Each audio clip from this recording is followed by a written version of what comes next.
उसे आबद्ध करने की कला नहीं जानते। वह एक मामूली व्यक्ति तो नहीं, मैं उस श्लोक को ही समझा रहा हूं।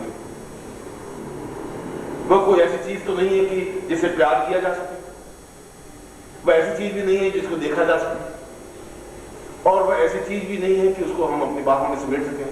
वह तो पूरे हृदय में उतारने योग्य है।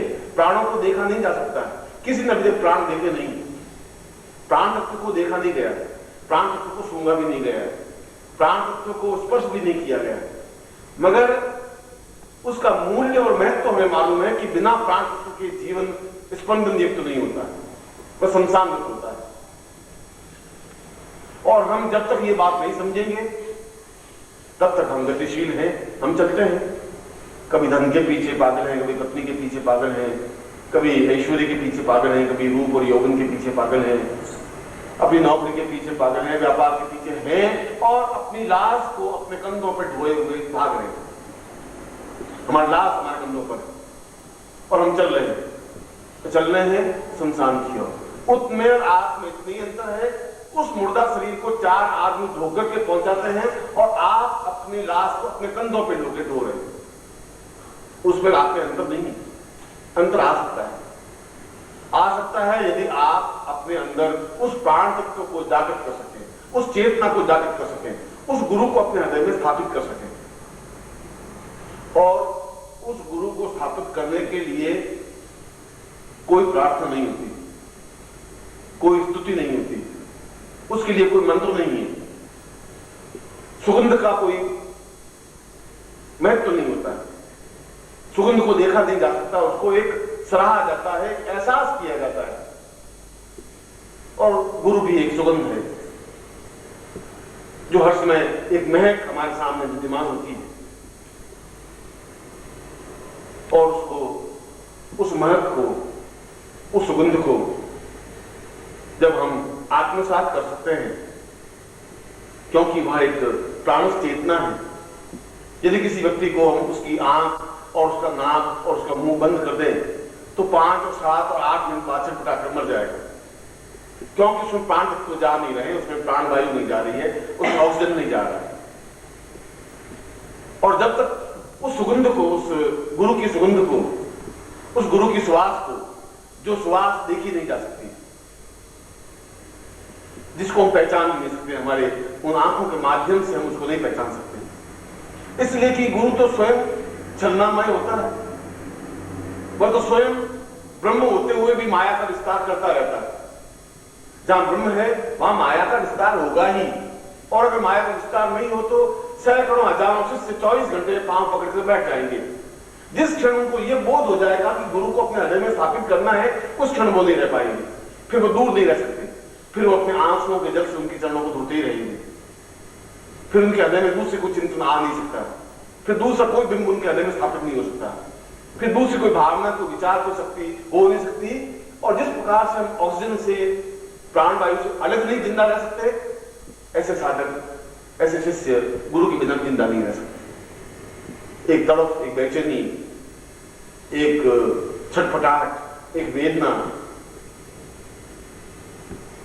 हर समय हृदय में गूंजती रहती है, और वो सौभाग्यशाली होते हैं जिसके हृदय में छटपटाहट पैदा होती है।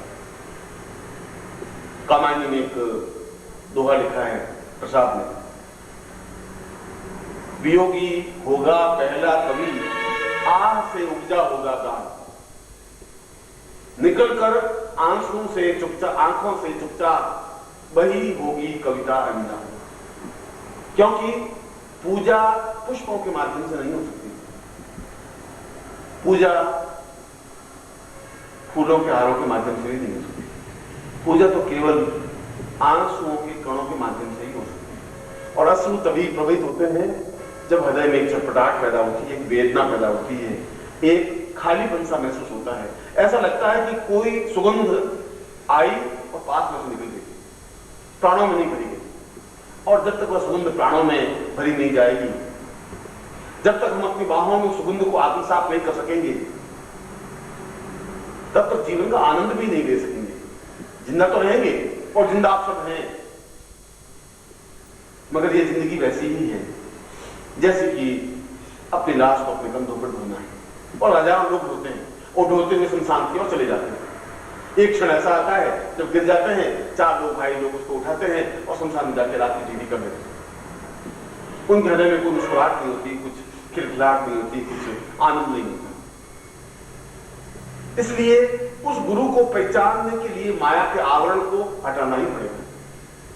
गुरु तो माया करेगा, इसलिए कि उसको जीवित रहना है, इसलिए कि उसको अपना अस्तित्व बनाए रखना है।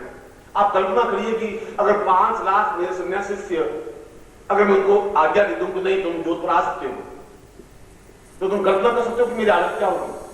वो चारों तरफ से पांवों को एक क्षण के लिए अलग नहीं हो पाते, भिगो देते हैं आंसुओं से अपनी पांवों को, रोने लग जाते हैं, सुबकियां लेने लग जाते हैं, सिसकियां लेने लग जाते हैं, भाव उत्पन्न हो जाते हैं, एक क्षण भी जुदाई सहन नहीं कर पाते, बस उस कठोर नियम से बंधे हुए हैं कि नहीं तुम्हें नहीं आना है। बलदेव की जय, बलदेव की जय। और मैं समझता हूं वे कितनी विरह में, कितनी वेदना दिन काटते हैं, मैं जानता हूं कि उनकी हृदय की छटपटाहट कितनी होती है, इस बात को भी मैं जानता हूं। और जब मैं सावधान होता हूं, सन्यासी शिष्यों को देखता हूं, तो उनके बहते हुए आंसुओं को भी मैं यहां से बैठा बैठा देखता हूं। मगर मुझे उनके सामने कठोर रहना ही पड़ेगा, क्योंकि मेरा दूसरा कर्तव्य एक गृहस्थ शिष्यों के सामने भी है। और निश्चय ही उतनी गहराई, उतनी उच्चता जो सन्यासी शिष्यों में है, उतनी गृहस्थ शिष्यों में शायद नहीं आ सकती है। क्योंकि ये तभी आ सकती है जब हृदय आपका खुला हो, जब हृदय का पुष्प विकसित होता है, तब उस पुष्प पर ब्रह्मा का स्थापन होता है। विष्णु की नाभि से कमल निकला, कमल विकसित हुआ और उसमें ब्रह्मा स्थापित हुए। और गुरु को साक्षात ब्रह्मा कहा, गुरु ब्रह्मा, गुरु विष्णु, गुरुदेव। और तुम्हारा हृदय का कमल विकसित होगा तभी तो गुरु स्थापित हो पाएगा। तुम्हारे हृदय के दरवाजे खुले ही नहीं होंगे तो गुरु कहां से आएंगे। तुम्हारे हृदय का कमल विकसित कर ही नहीं सकते तुम, तो गुरु उसमें कहां स्थापित हो पाएंगे। जो तुम्हारे हृदय में छटपटाहट ही नहीं है, वेदना ही नहीं है, तो गुरु केवल तुम देख करके चले जा सकते और फिर उस माया में आबद्ध हो जाओगे जिस माया से तुम लौट करके आते हो। और मैं जानता हूं कि तुम माया में आबद्ध हो जाओगे, और मैं खड़ा खड़ा तुम्हें देखता रहता हूं। इसलिए देखता रहता हूं कि अगर इनको उतनी छटपटाहट, उतनी वेदना हुई तो ये नहीं रह पाएंगे, और मैं तुम्हारे आंसुओं को भी नहीं देख सकता। इसलिए कभी मैं बालकों के साथ बालक की तरह बन जाता हूं, वृद्धों के साथ वृद्ध की तरह बन जाता हूं, शिष्यों के साथ गुरु की तरह बन जाता हूं, मित्रों के साथ मित्र की तरह बन जाता हूं, परिवार के साथ परिवार का स्वजन की तरह बन जाता हूं, और एक पुत्र के साथ पिता की तरह बन जाता हूं। सैकड़ों रूप मुझे धारण करने पड़ते हैं, और प्रत्येक एहसास ये करता है कि केवल मेरा ही है। आप मेरे किसी पुत्र को पूछ लीजिए, वो कहता है कि सबसे ज्यादा मुझे ही प्यार करता है। आप मेरे किसी से को पूछ लीजिए, वो कहेगा सबसे ज्यादा प्यार मुझे करता है। मुझे गुरुदेव की जय, गुरुदेव की जय। तो प्यार तो खुदा मैं कर रहा हूं, ये तो मैं बांट रहा हूं, ये देने की क्रिया तो मेरी तरफ से है। आपकी तरफ से मुझे क्या मिल रहा है? आपकी तरफ से मुझे मिलने चाहिए एक वेदना, एक उच्छ्वास, एक छटपटाहट, एक बेचैनी, ऐसी बेचैनी कि गुरु के बिना हम रह नहीं सके। और जब मैं इस श्लोक को बोलता हूं तो एकदम से मेरी आंखों में एकदम से बहुत मुश्किल से मैं आंसुओं को रोक पाता हूं। मैं सोचता हूं कि वो क्षण मेरे कितने सार्थक और मूल्यवान होते हैं जब मैं अपने गुरु के सामने बैठा होता हूं। केवल एक क्षण मेरे जीवन के हैं, बाकी क्षण तो मेरे कर्तव्य के हैं, सन्यासी शिष्यों के लिए भी और गृहस्थ शिष्यों के लिए। अभी मैं पादुका पूजन आपके सामने करवा रहा हूं, 2 घंटे बाद मुझे सन्यासी शिष्यों के बीच में जाना ही पड़ेगा, सूक्ष्म प्राणों के लिए। और वे कहते हैं कि क्या है, 3 घंटे आप दिन से आए, हमने क्या अपराध किया है? तुम उनकी आंसुओं को नहीं समझ पाओगे, तुम उनकी भाषाओं को समझ नहीं पाओगे, तुम उनकी छटपटाहट को, उनकी वेदनाओं को समझ नहीं पाओगे, उन साधिकाओं, उन शिष्याओं के महत्व मूल्य को तुम नहीं समझ पाओगे।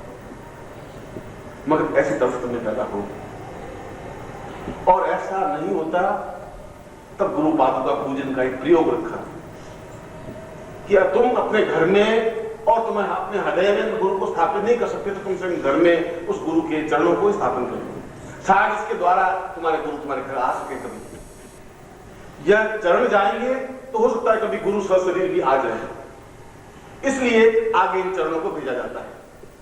ये पादुका स्थापन होगी तो एक भक्ति, एक विफलता, एक बेचैनी, एक छटपटाहट, कुछ क्षण अंतरंगता के आ पाएंगे।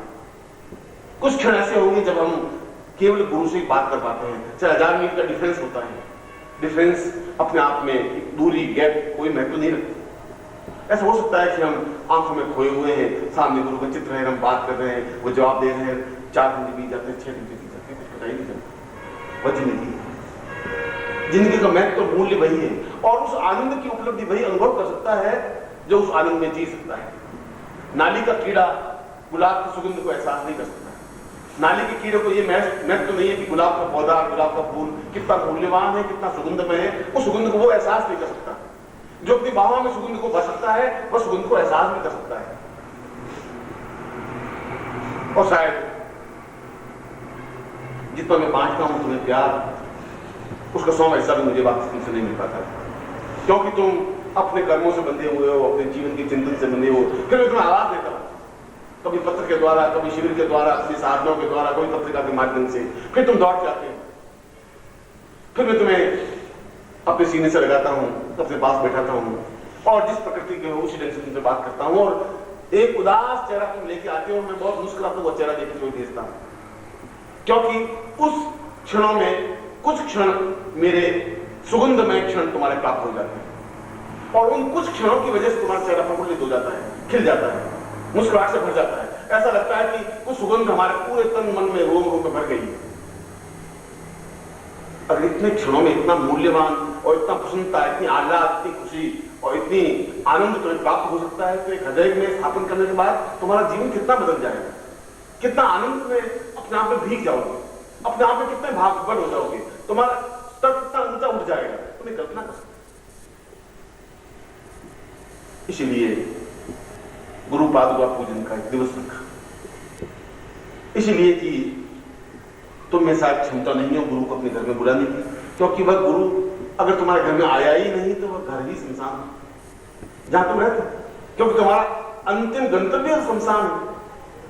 और मैं तुम्हें कहता हूं कि दोस्त आज तुम्हारा नहीं है, शमशान की ओर जाने का रास्ता नहीं है, अमृत की ओर जाने का रास्ता है, प्राणों की ओर जाने का रास्ता है, जिंदगी की धड़कनों को सुनने का रास्ता है, आह्लाद, खुशी और प्रसन्नता का रास्ता है।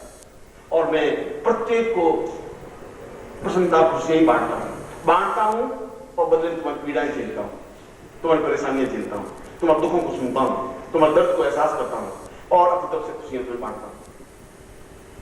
ये देने और लेने की क्रिया है।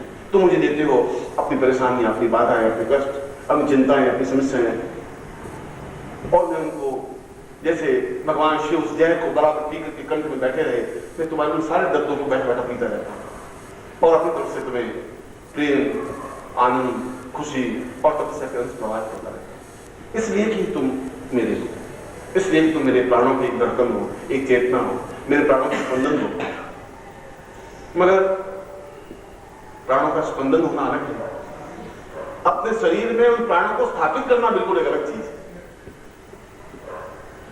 ये गुरु पादुका पूजन का मतलब ही है कि आज तुम पादुकाओं को ले जाकर अपने घर में स्थापित कर सको, और उस क्षण के इंतजार कर सको, उस क्षण की प्रतीक्षा कर सको, उस प्रतीक्षा को अपने पास बुला सको कि गुरु तुम्हारे घर आए, तुम्हारा आतिथ्य स्वीकार करे, सब शरीर तुम्हारे घर में हो। शायद उससे ज्यादा सौभाग्यशाली कोई दिन नहीं होता। बल गुरुदेव की जय।